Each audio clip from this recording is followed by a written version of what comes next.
Luka Doncic is quickly blossoming into one of the most impressive stars that the modern NBA has to offer. Larry Bird is already established in NBA history as one of the greatest players to ever lace up on the hardwood. And these two players have a lot of similarities, with Doncic frequently getting comparisons to Larry Legend. So today we're going to be giving Bird's career to the Slovenian native and witness his journey under the pressure of living up to the legacy of one of basketball's most respected talents. Will he rise to the occasion and enjoy the same success that Larry did, or will he fall short of his comparison and lead a lackluster career? We're going to be finding out and more as Luka starts his career in 1980. Immediately after joining the NBA, Luka was already en route to an outstanding rookie campaign that would seemingly kick off the start of a legendary career. The only problem being the Celtics don't have the stacked dynasty roster that we come to remember from the 80s just yet, which would leave all of the team's responsibilities to the young rook. Doncic was leading his team in nearly every category this season. He was out rebounding the bigs. His playmaking abilities were in the spotlight as he'd set up his teammates for looks all around the court and already seemed to be one of the NBA's top facilitators. And it goes without saying that he would astonish the fans of basketball with his massive eruptions of scoring the ball. With this high level of play, it would be a no-brainer that Luka was heading into the midseason break as an all-star, even if it was only his first NBA season. And after All-Star Weekend, his play was picking up to an even higher level in the second half of the year as he capped off an all-NBA first-team season. But despite all these things going well for Luka personally, his team's success was faltering. Like I mentioned earlier, Boston hadn't yet acquired the multiple superstars that we all know them to have. This roster was rounded out with relatively mediocre players, which unsurprisingly led to a less than ideal record. With the Hawks waiting for the Celtics in the first round of the playoffs, their postseason run would be very short-lived after John Drew and Eddie Johnson would combine for 44 points per game in this series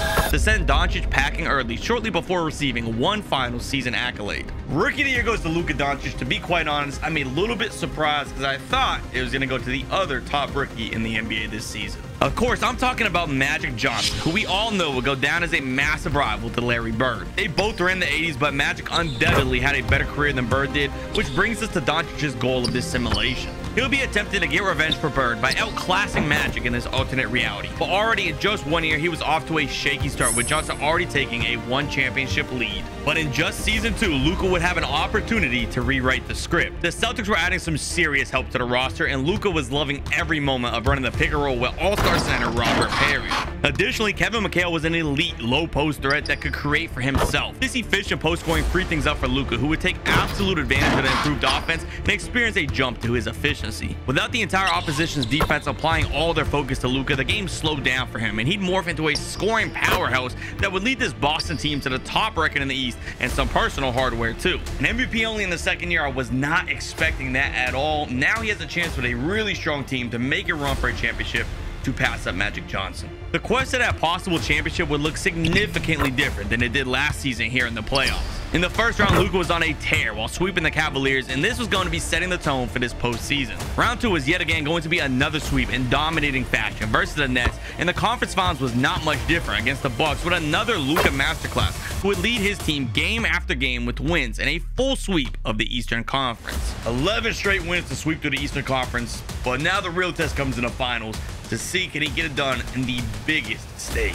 And just in his second year, Doncic was already leading his team all the way to the finals for a chance to match Magic. Boston was facing the Rockets just like they did in our reality, and backed by home court advantage, they looked to continue the sweeps. Unlike the East though, the Rockets actually had a superstar that could give the Celtics some real issues. Moses Malone was an MVP level player and wasn't letting up against the two all-star bigs in Boston. It was a battle between the bigs down in the paint, but that wasn't where the real story was. With as much talent that was on the court, the spotlight was still on Luka Doncic, who was making a crazy name for himself at this point. The Houston defense didn't seem to have much of an answer to stop the second-year MVP, whose playoff averages were notches above his spectacular regular season play. 3 games into the series, the Celtics were already 1 game away from a ring, and the media were already counting Houston out before Game 4 even started. Houston would take those headlines to heart ahead of Game 4 and came out guns blazing in an attempt to fight back to force a Game 7. They'd go on to win Game 4 in Houston and Game 5 in Boston before attempting to do the unthinkable late in Game 6 for the reverse sweep. Game 6 is all knotted up here. If the Celtics score, they're likely going to win a championship. If the Rockets get a stop and win this game, they can force a Game 7, have a chance. Luka has the ball now at the top, 14 seconds remaining in this tied ball game. It's looking like he wants the last shot. He has 2 great big men. He can get to send him a screen. Parrish is coming up for the screen now. It's looking like Luka Doncic is operating the right side. He passes down low to Parrish. Parrish's way. He gets it in to take the lead. Houston takes a timeout. Boston is one stop away from Luka Doncic earning his first championship to tie Magic Johnson. You got to get in here. The deep three for Lee Bell. It's off. Luka and the Celtics are NBA champions in 1981. Luka and the Celtics have officially won their first championship to kick off this simulation strong. And now with an MVP to go along with the ring, Doncic has already passed Magic early in the competition and will look to extend his lead with a repeat the following year. But even with Luka earning another MVP this season, those repeat hopes are going to be put to the test, because while they would easily beat the Bullets in round 1, the second round against the Sixers wouldn't be so kind. Dr. J was like a savage on the loose versus the Celtics. While Luka gets many comparisons to Bird, the one he doesn't get is the defense. With Luka struggling to slow down Dr. J, he would be wrecking havoc and swiftly bring Boston right back to square one. And to add insult to injury, the Lakers were winning another ring to push Magic back in front for championships. I am not intentionally making this play out like Larry Bird's career. It's just kind of a weird coincidence that in 2K and in real life, they beat the Rockets at 81 and then they lose to the Sixers in round 2 in 82. I guess we're gonna have to see if that all continues here in 83. After the disappointment in 82, Luka was training during the offseason with his team to hopefully turn things back around and get back to the top of the basketball world. It was another sensational year for Luka and the Celtics with a crazy amount of highlight plays, and he'd have the headlines raving over his exceptional play. Doncic pulls up, three-pointer. Bang! Bang! It's good! Doncic wins! While the regular season was an absolute blast, what really mattered to Luka was the playoffs. And on the way to those playoffs, Luka with another MVP, which gives him a really strong lead there versus Magic. But last year's MVP did not mean anything come playoffs. So let's see if the narrative is going to be different this year. The team would already make it further than last year as they got into the conference finals for a rematch against Philly. But the Sixers got even better now as they added Moses Malone to the roster. Of course, Malone was eager to get revenge after the Celtics halted his run 2 years ago, and with him locked in, this would be a tough challenge for Luka. Boston would get a slight scare after losing the first game of the series at home, but following that loss, Luka wasn't playing any more games. He would be more involved as a scorer than as a facilitator for the remainder of the conference finals, and the impact of his scoring was evident in the score sheet, with Boston taking the next 4 games in a row, and they'd be celebrating their win on the way to the finals. And we'd officially have our first matchup with Magic. Of course, Magic wasn't alone though and was teamed up with the great Kareem. Parrish and McHale would have their hands full battling with Abdul-Jabbar, and while that was happening, Magic and Luka would also battle it out. They were the 2 best players in the NBA, and this would be the start of a rivalry for the ages. Games 1 through 4 of the series would bounce back and forth to each team and have things still completely deadlocked. Going into game 5, both teams knew this was the biggest match of the season, and likely whoever wins here would be winning a championship. Both Magic and Luka were in a head-to-head slugfest, matching each other almost like a mirror, but in the end, Luka had enough gas in the tank to push his team forward to the 3-2 lead. Now with all the momentum on the side of the Celtics, it would be their series to win, and with the opportunity to close this one out, Luka would lead his team to the promised land by sealing the deal and hoisting up the championship trophy versus a team he'd for sure be seeing plenty of. And with Boston and Los Angeles each having another incredible season, they'd be seeing each other sooner rather than later with a rematch the very following year. Los Angeles will have home court advantage this time, but it wasn't going to come into play this year because even though Magic was crowned the MVP this season, Luka and the Celtics were steamrolling past their rivals this time compared to the year prior. It only took 5 games before we'd be seeing Luka outclass this Lakers roster for the 2nd straight season. And again in 1985, we have another matchup, Celtics versus Lakers. We knew we would see a lot of this here in the 80s. 3 in a row is a little bit crazy though, but this rivalry is in full swing as the Celtics look to get 3 straight versus the Lakers.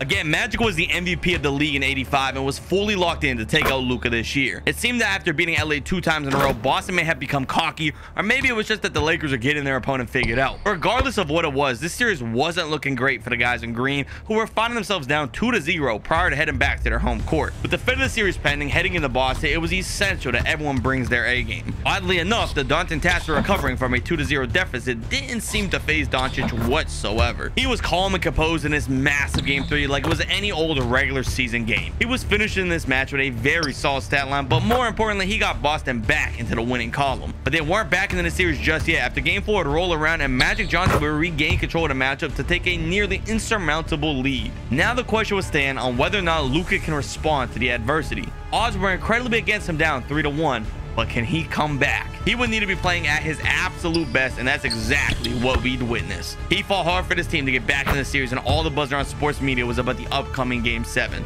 We'd have a tightly contested Game 7 without either side budging, and the score remaining close all the way through the game up into the final moments. We have a Game 7 all knotted up here. This could not be more any Hollywood-esque. Someone get Tarantino on the line. Let him know my prices for the cinematic finish to this finals. The Lakers have it now tied up.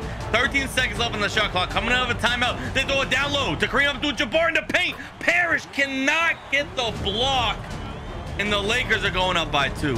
I thought that was great defense by Parrish, but it wasn't good enough for one of the all-time greats. But now Luka Doncic has an opportunity to either tie the game or possibly take the lead in these final moments. 12 seconds left. He's running down the clock. Is he going to get a screen here? It's going to be in Luka's hand one right now. The Parrish the screen. Luka, the pull-up J. He's got space. He's got enough space to get it in. Lakers, no timeout from half court. Magic, the heat evens off. We're headed to overtime. Luka delivers in the clutch. And with the Lakers down big here in overtime, this one is pretty much going to be over. Luka finishes with an even 50. Magic trying to get a miracle here. It's not going to happen. There is absolutely not enough time left for this Lakers team. The Celtics are winning 3 in a row versus the Los Angeles Lakers, and I'm not sure that Magic's ever going to be able to beat Luka in this reality.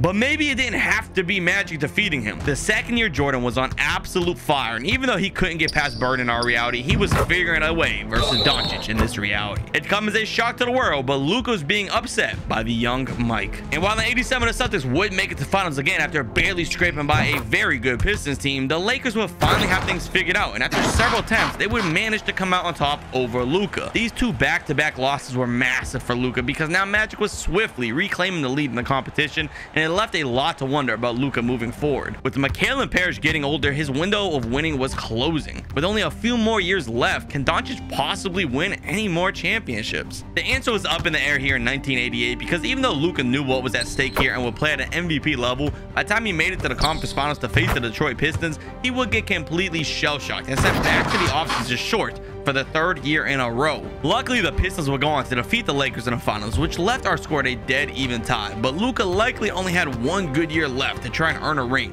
because it was only a matter of time before Michael Jordan was in full force and would be too much for Doncic to overcome. He was in the playoffs again in '89 and was still playing at a very high level even when Parrish was starting to see a dip in his game. Mikal was still relatively young at 31 and his low post game was still efficient by this point. The Celtics were winning both of the first 2 rounds, but it was inevitable that in the 3rd round they were going to be facing Detroit yet again. The Pistons seemed to be the top team in the East, and most people doubted the Celtics would be able to get past them this year. Surprisingly though, even after his team got weaker from the year prior, he was able to pull a 360 in the outcome from last year. From start to finish of this series, Luka was the best player on the court and wasn't even close. This series was over before we know it, and finally Luka was back into the finals. With a Dale Ellis-led Sonics team waiting for him in the finals, it was the easiest series in this run. It would end up being an easy sweep for Luka, who was taking a 1-ring lead over Magic and had hope in this final stretch to extend the lead. With another MVP season, things were looking bright until come playoffs, the unthinkable would happen. Doncic would sustain an injury to his wrist that would sideline him for the rest of the postseason and end any hopes of a repeat. And at this point, that would close the window for any more rings because Jordan was beginning his dynasty and this Celtics roster simply couldn't compete. Luka would play 2 more seasons but failed to Mike and announced his retirement following the '92 season. In the end, Magic wasn't able to get any more rings or MVPs either, and Doncic would end up completing his goal of outperforming Magic. We just witnessed Luka with Bird's career, but how about Mike, who ended his dynasty? Could he have success without Scottie? Find out by watching this video next.